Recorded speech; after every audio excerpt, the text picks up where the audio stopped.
ইরানের সবশেষ হামলার পর এর প্রতিশোধ হিসেবে দেশটিকে শাস্তি দেওয়ার অঙ্গীকার করেছে ইসরায়েল ও যুক্তরাষ্ট্র। 200-র মতো ক্ষেপণাস্ত্র নিক্ষেপের ঘটনায় ইসরায়েলের প্রধানমন্ত্রী বেনিয়ামিন নেতানিয়াহু হুঁশিয়ারি দিয়ে বলেছেন, ইরানকে এর জন্য চড়া মূল্য দিতে হবে।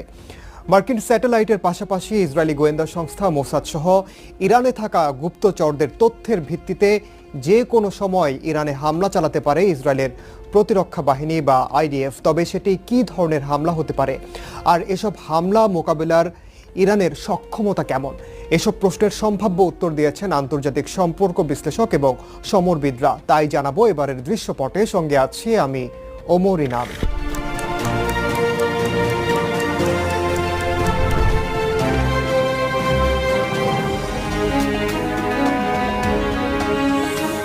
এখন পর্যন্ত বেশি